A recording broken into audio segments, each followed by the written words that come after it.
এ কারণে মুহতারাম হাজিরিন, নজরের হেফাজত দরকার আছে না নাই? আরে কথা বলেন, আছে না নাই? এই চোখ দিয়ে পরনারীর দিকে তাকানো যাবে? এই নায়িকার কোমর ঝুলানো যাবে? আমি আরেকটা কথা বলি, ইসলামের ভিতরে নাচ গান নাই, বাদ্য বাজনা নাই, কথা কোন ঠিক কিনা? তাহলে মাজারের ভিতরে গান বাদ্য করা হয়, মাজারের ভিতরে নাচ গান করা হয়, মাজারের ভিতরে গান দ্বারা সুর বসানো হয়, মাজারের ভিতরে নর্তকীর কোমর ঝুলানো করা হয়, যে মাজারের ভিতরে সেজদা নেওয়া হয়, যে মাজারের ভিতরে নর্তকীর কোমর ঝুলানো হয়, যে মাজারের ভিতরে এরকম গান বাদ্য হয়, এটা মাজার হইতে পারে না, এটা শিরিকের আড্ডাখানা। এমন শিরিকের আড্ডাখানা বাংলার জমিনে দরকার নাই, ভেঙে চুরে চুরমার করে দাও, জোরে বলেন ঠিক কিনা? মুহতারাম হাজিরিন, আল্লাহ বলেন যে হাবিব আপনার উম্মতদেরকে আপনি জানিয়ে দেন, কুল্লিল মুমিনিনা ইয়াগুদ্দু মিন আবসারিহিম, যে তোমরা তোমাদের দৃষ্টিকে নিচের দিকে রাখো এবং তোমাদের লজ্জাস্থানকে তোমরা হেফাজত করো। এটা আল্লাহর কোরআনের বর্ণনা পুরুষদের প্রতি, আবার নারীদের প্রতি আল্লাহর কোরআনের বর্ণনা যে ও পৃথিবীর মহিলারা, তোমরা তোমাদের দৃষ্টিকে নিচের দিকে রাখো, তোমাদের লজ্জাস্থানকে তোমরা হেফাজত করো। ঘরে ঘরে জিনা হচ্ছে, এখন ঘরে ঘরে জিনা হচ্ছে। জেনা ব্যভিচারে গোটা সমাজটাই নষ্ট হয়ে গেছে। আরেকটা জুমলায়ে মুআতারাজা আপনাদের সামনে পেশ করি, সেটা হলো যে মুসলমানদের ঈমানকে নষ্ট করার জন্য অথবা মুসলমানদেরকে টান দিয়ে ইসলাম থেকে বের করার জন্য চতুর্মুখী ষড়যন্ত্র আর চক্রান্ত জমিনে চলতেছে। কথা কোন ঠিক কিনা? জোরে বলেন, জোরে বলেন। কি ষড়যন্ত্র চক্রান্ত? যে মুসলমানদের একজন নবী, তারপরে আর কোন নবী নাই। কথা কোন ঠিক কিনা? আচ্ছা আপনারা বলেন তো, এই যুবক, আজকে কথা কস না কে? মিছিলি গিয়ে তো ঠিকই কথা কস, মায়ের দিব আজকে সবগুলারে। এদিক দিয়ে পেঁচায়া আমরা মুরব্বী যেগুলো আছে সবগুলো মিলা সবগুলারে বানমু আজকার পিটামু। কেলিগে জানেন পিটামু? কারণ মার্কার নাম শুই না চা খায়া চিল্লাইতে পারো, কিন্তু আল্লাহর নাম শুই না চিল্লাও না, আর নবীর নাম শুনলেও আওয়াজ তুলো না। কথা কোন ঠিক কিনা? ভালো করে বুঝবি। এই যুবক, কথা বলবি, আমার সাথে কথা বলবি, খুব ভালো করে বলবি যে এই জমিনে আমার নবীর পরে কোন নবী আছে? এই আওয়াজ নেই। লাঠি আছে, লাঠি আছে, বকুল সব কই? সবগুলারই পিটামো আজকে কথা না কইলে। কথা কইবা আমার সাথে। নবীর পরে কোন নবী আছে? আরো জোরে বলেন, আরো জোরে বলেন।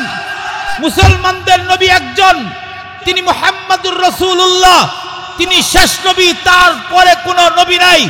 কিন্তু স্বাধীনতার 16 বছর পরে এই বাংলাদেশের মানুষ স্বাধীনতা পেয়েছে, কিন্তু মনের দিক দিয়ে এখনো স্বাধীন হতে পারে নাই, ইসলামের দিক দিয়ে স্বাধীন হতে পারে নাই। কেননা স্বাধীনতার পরেও কাদিয়ানীরা মাথা চাড়া দিয়ে আমার নবীর খতমে নবুয়তকে অস্বীকার করতেছে। সুতরাং পরিষ্কার ভাষায় বলতে চাই, 18 কোটি মুসলমানের দেশে আমার নবীর পরে কোন নবী নাই। কাদিয়ানীরা গোলাম মোহাম্মদ কাদিয়ানীকে নবী বানিয়ে মুসলমানদের ঈমান নষ্ট করতে চাই। পরিষ্কার ভাষায় বলতে চাই, কাদিয়ানীরা কাফের ছিল, কাফের আছে, কাফের থাকবে। কাদিয়ানীরা ভিন্ন একটা ধর্মের মানুষ, মুসলমান হতে পারে না, মুসলমান হতে পারে না। ঠিক তবে ঠিক আওয়াজ করে বলেন। শুধু তাই নয়, আপনারা এই মেসেজটা কানে রাখবেন। গোলাম মোহাম্মদ কাদিয়ানীরা বিভিন্ন যুক্তি দিয়ে মুসলমানদের ঈমানকে নষ্ট করার জন্য টাকা দিয়ে তাদেরকে কিনবার চায়। টাকা দেয়, টাকা, আর কয় যে কাদিয়ানী হয়ে যা। কিন্তু মুসলমান তো জীবন দিতে পারে, ঈমান দিতে পারে না। মুসলমান জীবন দিতে পারে, নবীর খতমে নবুয়ত দিতে পারে না। মুসলমান কল্লা দিতে পারে, ইসলাম দিতে পারে না। ইসলাম দিতে পারে না। এটা হলো আমার 1 নম্বর কথা। কি কথা? কাফের, কাফের কাদিয়ানীরা কাফের। কথা কয় না কেন? কাদিয়ানীরা কি? এই মুখ খোলস নাকে? কাদিয়ানীদেরকে যে কাফের না বলবে সেও কাফের। কাফের যারা মনে না করবে তারাও কাফের। কাদিয়ানীদের পক্ষে সাফাই যারা গাবে তারাও কাফের। আরো জোরে বলো, আরো জোরে বলো, ঠিক না বেঠিক? জোরে বলো। সংসদের মতো পবিত্র জায়গায় দাঁড়িয়ে ফ্যাসিস্ট সরকারের একজন মন্ত্রী কাদিয়ানির পক্ষ অবলম্বন করে তাদের পক্ষে সাফাই গিয়েছিল, তখন উলামা একরাম ফতোয়া দিয়েছে শেষে কাফের হয়ে গেছে। আরো জোরে বলেন ঠিক কিনা, জোরে বলেন। এই কাফেররা আওয়ামী লীগ থেকে বহু সুবিধা অবলম্বন করেছে। আমরা পরিষ্কার ভাষায় বলতে চাই, কাদিয়ানিরা এদেশে থাকবে, হিন্দু বুদ্ধ খ্রিস্টানরা এদেশে থাকবে, তারা তাদের ধর্মের উপর থাকবে। তবে কাদিয়ানিরা যদি নিজেদেরকে মুসলমান দাবি করে আর গোলাম আহমদ কাদিয়ানিকে কাফের, গোলাম আহমদ কাদিয়ানিকে নবী বলে মুসলমানদের ঈমান নষ্ট করতে চায়, পরিষ্কার ভাষায় বলতে চাই, 18 কোটি মুসলমানের দেশে আরেকটা যুদ্ধ হবে, আরেকটা যুদ্ধ হবে।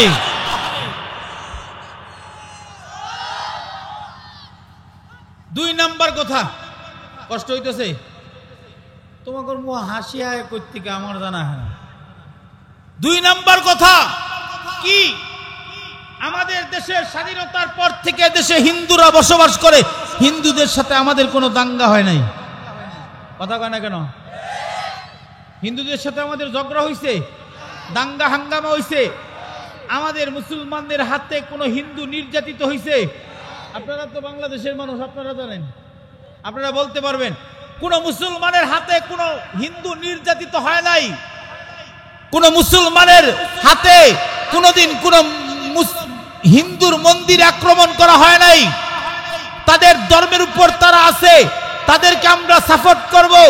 সেই স্কুল জীবন থেকে শুরু করে অদ্য পর্যন্ত হিন্দুদের সাথে আমাদের একটা সম্পর্ক আছে। তারা তাদের ধর্ম মানে, আমরা আমাদের ধর্ম মানব। কিন্তু কান খুলে শুনে রাখো, ইসকন নামক যে সংগঠন, এটা হিন্দুদের একটা উগ্রবাদী সংগঠন। এরা চাচ্ছে বাংলার জমিনে হিন্দু আর মুসলমানের ভিতরে সাম্প্রদায়িক দাঙ্গা বাজিয়ে দেশের অবস্থাকে অশান্ত করতে। পরিষ্কার ভাষায় বলতে চাই, হিন্দুদের সাথে আমাদের কোনো ভেদাভেদ নাই, হিন্দুদের সাথে আমাদের কোনো দাঙ্গা নাই, কোনো শত্রুতা নাই। তারা তাদের ধর্ম মানবে, আমরা আমাদের ধর্ম মানব।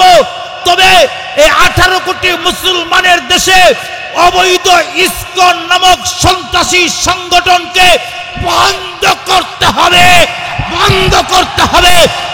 ঠিক আওয়াজ করে বলেন, আরো জোরে বলেন ঠিক কিনা, জোরে বলেন। ইসকনকে আমার বাংলার জমিনে বন্ধ করতে হবে। এরা এই হিন্দুদের ভিতর থেকে উঠে আসা একটা উগ্রবাদী সংগঠন। হিন্দু এবং মুসলমানের ভিতরে সাম্প্রদায়িক দাঙ্গা বাজানোর জন্যই তারা উস্কে উঠেছে। সাইফুল ইসলাম নামক একজন অ্যাডভোকেটকে দিনে দুপুরে জবাই করে চিটাগাংয়ের ভিতরে হত্যা করেছে। পরিষ্কার ভাষায় বলতে চাই, ইসকনের প্রত্যেকটা সদস্যকে চিহ্নিত করে বিচারের কাঠগড়ায় দাঁড় করিয়ে উপযুক্ত শাস্তি দিতে হবে। অন্তর্বর্তীকালীন সরকারকে পরিষ্কার ভাষায় বলতে চাই, ইসকনের এই সদস্যগুলোকে চিহ্নিত করুন এবং অ্যাডভোকেটকে জবাই করে হত্যা করে নৃশংসভাবে যে হত্যা করেছে, এগুলোর ভিডিও ফুটেজ থেকে তাদেরকে চিহ্নিত করুন। সর্বোচ্চ আদালতে তাদের শাস্তির ব্যবস্থা করুন, নাইতো বাংলাদেশের মুসলমান আবার রাজপথে নামবে, আবার রাজপথে নামবে, আবার রাজপথে নামবে। ঠিক আওয়াজ করে বলেন। আমাদের বর্তমানের ইস্যু, কথা কোন ঠিক কি না? বর্তমানের ইস্যু না এটা। মুসলমানরা যেহেতু আমাদের বাংলাদেশে, হিন্দুরা যেহেতু শান্তিতে আছে, মুসলমানরা তাদের উপর কোনো সময় আক্রমণ করে নাই। আমাদের মুসলমান সাইফুল ইসলাম আলিফ নামক অ্যাডভোকেট, যিনি ইসলামের কাজ করতেছিল, তাকে জবাই করার হত্যার দুঃসাহস পেলে কোথায়? বেঈমানের দল, তাদের একটা একটা করে বাংলার জমিন থেকে বিদায় করতে হবে। আরো জোরে বলেন ঠিক কিনা, জোরে বলেন। আমাদের আল্লাহ এক, আমাদের নবী এক, আমাদের রক্তলাল, আমরা সবাই ভাই ভাই। সুতরাং আমাদের কোন মুসলমান ভাইয়ের গায়ে যদি কেউ আক্রমণ চালায়, আমরা এটা কখনোই সহ্য করব না। কথা কন ঠিক কিনা, জোরে বলেন। এ কারণে প্রস্তুতি গ্রহণ করে রাখো। দামামা অবস্থাছে, গজওয়াতুল হিন্দের দামামা অবস্থাছে। রাসূল যে যুদ্ধের কথা ইঙ্গিত করে গিয়েছিলেন, এই পৃথিবী মুসলমানদের হবে, এই পৃথিবী মুসলমানরা জয় করবে, কাফের মুশরিক বেঈমানরা পৃথিবীর জমিন থেকে বিদায় নিবে। জোরে বলেন ঠিক কিনা? এ কারণে আপনারা কান খুলে শুনে রাখুন, যদি নবী প্রেমের দাবিতে কাদিয়ানীদেরকে কাফের ঘোষণা করার জন্য আবার যদি ময়দানে ডাক আসে, নামতে রাজি আছেন তো? আরো জোরে বলেন, রাজি আছেন তো? কে কে রাজি? হাত তুলেন, হাত তুলেন, হাত তুলেন। তাকবীর দাও, তাকবীর দাও, এক তাকবীর দাও, তাকবীর দাও,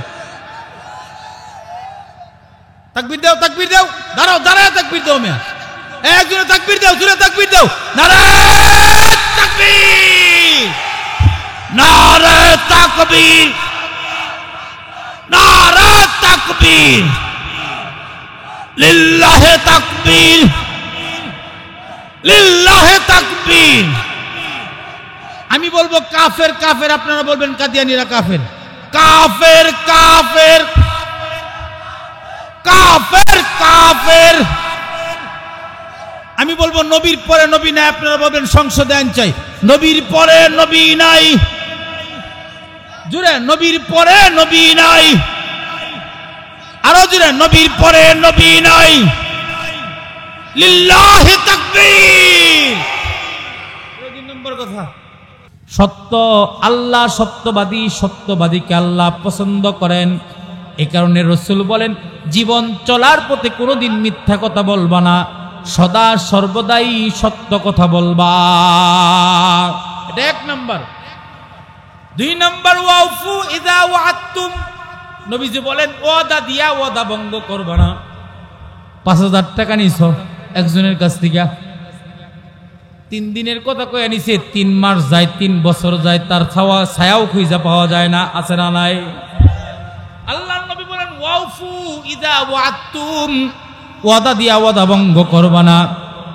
ওয়া'আদু ইযা তুমিনতুম, আমানতের খেয়ানত করবা না। কারো কাছে কোনো কিছুর আমানত থাকলে সে আমানতকে হেফাজত করবা। 4 নাম্বার, ওয়াফু ইযা ওয়া'আদতুম ওয়া'আদু ইযা তুমিনতুম ওয়াহফাযু ফুরুজাকুম, যে লজ্জাস্থানের হেফাজত করবা। অগুদ্দু আবসারাকুম, দৃষ্টিকে নত রাখবা। অকুফু আইদিয়াকুম, হাত দিয়া কখনো কোনো মুসলমান ভাইকে কষ্ট দিবা না। 1 নম্বর, সদা সর্বদা সত্য কথা বলবা। 1 নম্বর কি? আরে কথা কন না কেন? 1 নম্বর কি? সদা সর্বদা সত্য কথা বলবা। 2 নম্বর, ওয়াফু ইদা ওয়া'আদতুম, ওয়াদা দিয়া ওয়াদা ভঙ্গ করবা না। আঙ্গুল তুলেন, 2 আঙ্গুল তুলেন, 2 আঙ্গুল তুলেন। এটা কয় নাম্বার? 2 নাম্বার। 1 নাম্বার সত্য কথা বলবা, 2 নাম্বার ওয়াদা দিয়া ওয়াদা ভঙ্গ করবা না। ওয়া'আদু ইযা তুমিনতুম, 3 নাম্বার আমানতের খেয়ানত করবা না। 4 নাম্বার, ওয়াহফাযু ফুরুজাকুম, লজ্জাস্থানকে হেফাজত করবা, সাবধান, লজ্জাস্থান নষ্ট করবা না। 5 নাম্বার, ওয়াগুদ্দু আবসারাকুম, এই চোখ দিয়া পরনারীর দিকে তাকাইবা না, গুনার দিকে তাকাইবা না। 5 নাম্বার। 6 নাম্বার, অকুফু আইদিয়াকুম, হাত দিয়া কোনোদিন কোনো মুসলমান ভাইকে কষ্ট দিবা না। রাজি আছেন? রাজি আছেন? এই 6 কাজ আল্লাহ কবুল করো, জোরে বলেন আমিন। কেউ যদি মানে, রাসূল কয় আজমানু লাকুমুল জান্নাহ, আমি রাসূল তারে জান্নাতের গ্যারান্টি দিয়ে দিলাম। আল্লাহ কবুল করো, জোরে বলেন আমিন।